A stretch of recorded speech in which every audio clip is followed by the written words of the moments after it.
ओम गुरुवे नमः। प्यारे हरिभक्तों, अब हम बात करेंगे कि कुंडली में महात्मा बनने का योग या साधु योग बोलो आप या ऋषि योग बोलो आप, ये किस प्रकार निर्माण होता है।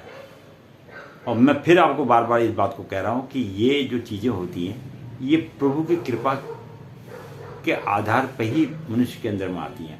हर आदमी अगर चाहे मैं संत बन जाऊँ, महात्मा बन जाऊँ या मैं ऋषि बन जाऊँ तो वो बन नहीं सकता है, क्योंकि ये उसके पिछले कर्मों के हिसाब से पूर्व निश्चित होता है। उसी के आधार पर जो है उस व्यक्ति के जीवन के बारे में कहा जा सकता है कि यह व्यक्ति गृहस्थ जीवन व्यतीत करेगा या महात्मा वाला जीवन व्यतीत करेगा। आपने देखा होगा जैसे गौतम बुद्ध थे, राजा के घर में भी होने के बावजूद भी वो भिक्षु बन गए, क्योंकि उनकी जन्मपत्री में वैसे ही योग लिखा था, नहीं तो उनको किस चीज़ की कमी थी। ऐसे कई महान ऋषि हुए, विश्वामित्र हुए और भी कई ऋषि हुए जिन्होंने समस्त गृहस्थी को अपनाने के बाद भी जो है अपना जीवन जो है महात्माओं वाला व्यतीत किया। तो अब ये जो बनता है इसके 6 सूत्र हमारे ज्योतिष में है कि यह निर्माण किस प्रकार होता है। और मैं आपको पहले भी बता रहा था और फिर बता रहा हूँ कि जो बात मैं आपको बता रहा हूँ ये अकाट्य है, इसकी कोई काट नहीं है। अगर कोई मनुष्य कहे कि इसकी काट है तो इसकी कोई काट नहीं है, ये अकाट्य है, क्योंकि उसके हिसाब से ही व्यक्ति जन्म लेता है पृथ्वी पर। तो पहला सूत्र क्या है इसमें, संपूर्ण ग्रह शत्रु के नवांश में अथवा छठे घर में नीच के हों। फिर सुन लीजिएगा, संपूर्ण ग्रह शत्रु के नवांश में, नवांश कुंडली होती है एक, अथवा छठे घर में नीच के साथ हों, तो फिर वो जन्म कुंडली में अपने उच्च के ही क्यों ना हो, जन्म कुंडली में अगर वो उच्च के भी बैठे हों, नवांश में नहीं होने चाहिए। नवांश की बात करें यहाँ पे हम, अब जन्म कुंडली में, यहाँ पर अगर जन्म कुंडली में वही ग्रह उच्च के बैठ जाए तो नहीं है, जो नवांश में अगर बैठे हों तो नवांश की बात करें। कुंडली में जिसको कुंडली का ज्ञान हो तो उसको नवांश कुंडली का भी ज्ञान होना चाहिए। मैंने बोला था ज्योतिष विशाल समुद्र है। फिर भी जातक क्या होता है, भीख मांगने वाला होता है। महात्मा संत वगैरह भीख मांगने, ब्राह्मण महात्मा संत जो है ये भीख मांगने वाले ही होते हैं। और श्रेष्ठ कर्मों से हीन भी हो जाते हैं। जो उन्हें श्रेष्ठ कर्म करने चाहिए उन कर्मों से वो हीन हो जाते हैं। और ऐसे व्यक्ति नीच व्यक्तियों के साथ भी रहना शुरू कर देते हैं। ये कुंडली का योग बता रहा है, मैं नहीं बोल रहा हूं, कोई आप सोचे आप बोल रहे, नहीं, ये कुंडली का योग बताता है कि ऐसा होने पर ऐसा योग बन जाता है। अब दूसरा सूत्र क्या है, संपूर्ण पूरे ग्रह सप्तांश में यानी 7वें घर में नीच के हो जाएं और 10वें घर में बैठे हों, तो इस प्रकार का व्यक्ति भी एक प्रकार से भिक्षु साधु महात्मा बन जाता है। अब तीसरा सूत्र है, ये अलग अलग कुंडलियों के अलग अलग सूत्र बतला रहा हूं मैं आपको। लग्न का स्वामी 12वें घर में बैठा हो, 10वें घर में मंगल हो एवं पाप ग्रह सहित चंद्रमा के साथ बैठा हो, पाप ग्रह भी हो चंद्रमा के साथ बैठा हो, जैसे राहु केतु शनि ये पाप ग्रह होते हैं, तो ऐसा जातक भी जीवन में भीख मांगने वाला होता है। ये कुंडली का मैंने आपको तीसरा सूत्र बताया। और चौथा सूत्र क्या है, केंद्र में शनि हो। 4 ग्रह मैंने आपको केंद्र के बताए थे, वीडियो को आप देखते रहिएगा, अदरवाइज ये ज्योतिष आप लोगों के पल्ले पड़ने वाली चीज नहीं है। केंद्र में शनि हो, लग्न में चंद्रमा हो, जब प्रथम भाव जो है लग्न बोला जाता है, और 12वें घर में गुरु हो, बृहस्पति महाराज जो 12वें घर में गुरु हैं, तो जातक घर से निकलता हुआ अपने घर को त्याग कर महात्मा बनने के लिए जंगलों में चला जाता है या भिक्षु बन जाता है, मांगने वाला बन जाता है। 5वां सूत्र क्या है? जन्म कुंडली में मेष का चंद्रमा हो, जन्म कुंडली में मेष का चंद्रमा हो, मेष लग्न का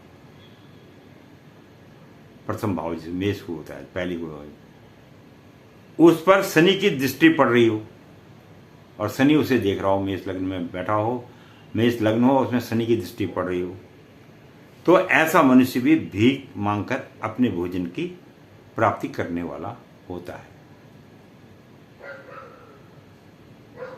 तो यह लागू केवल महात्माओं पर भी नहीं होता है, केवल ये जो भिखारी लोग होते हैं उन पर भी यह नियम लागू होता है।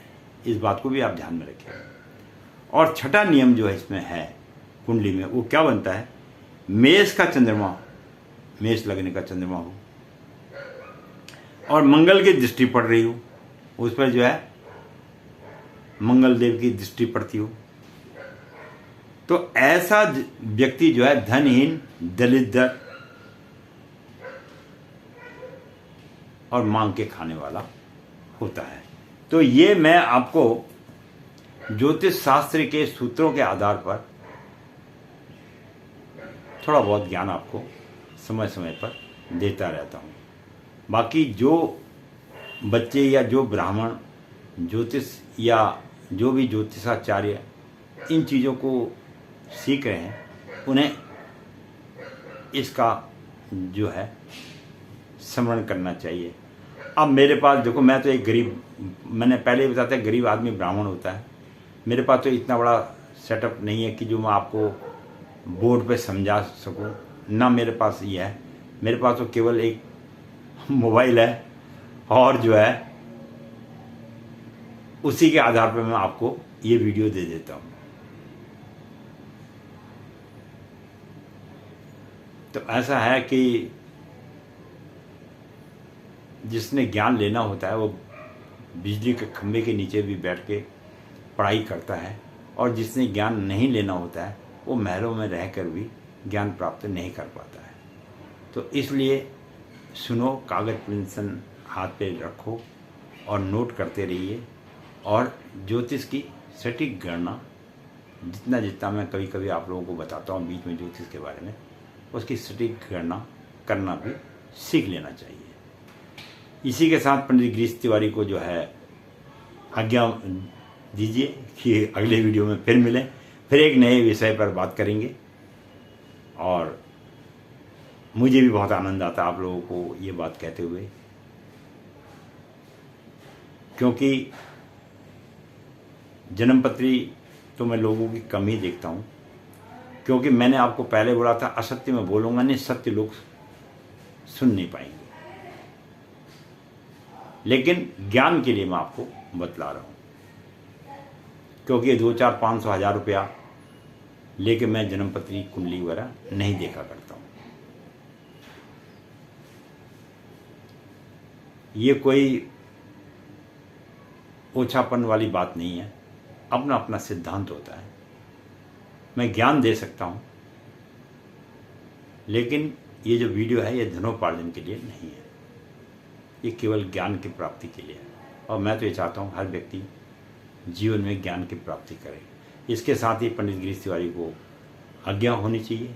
अगले वीडियो में फिर हम एक नए प्रसंग के साथ मिलेंगे, कभी ज्योतिष संबंधी, कभी प्रेम संबंधी, कभी ज्ञान संबंधी, कभी हमारे पुराण संबंधी, वेद संबंधी, अनेकों प्रकार के मैं वीडियो देता रहता हूँ। अब तक मैंने 450 वीडियो बना रखी है।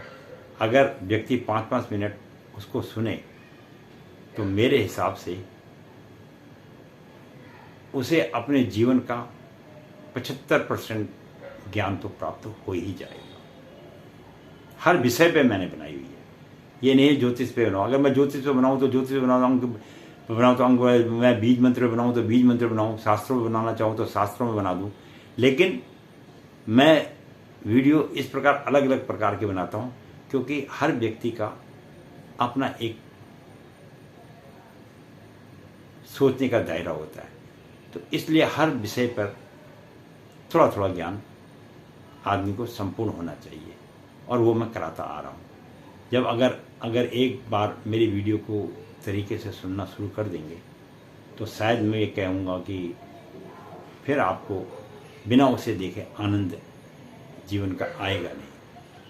आगे मैं फिर कोई धर्म संबंधी, ज्ञान संबंधी बातों में आपके सम्मुख फिर वीडियो दूंगा। इसके साथ ही आज्ञा होनी चाहिए। अगले वीडियो का इंतजार कीजिए। धन्यवाद।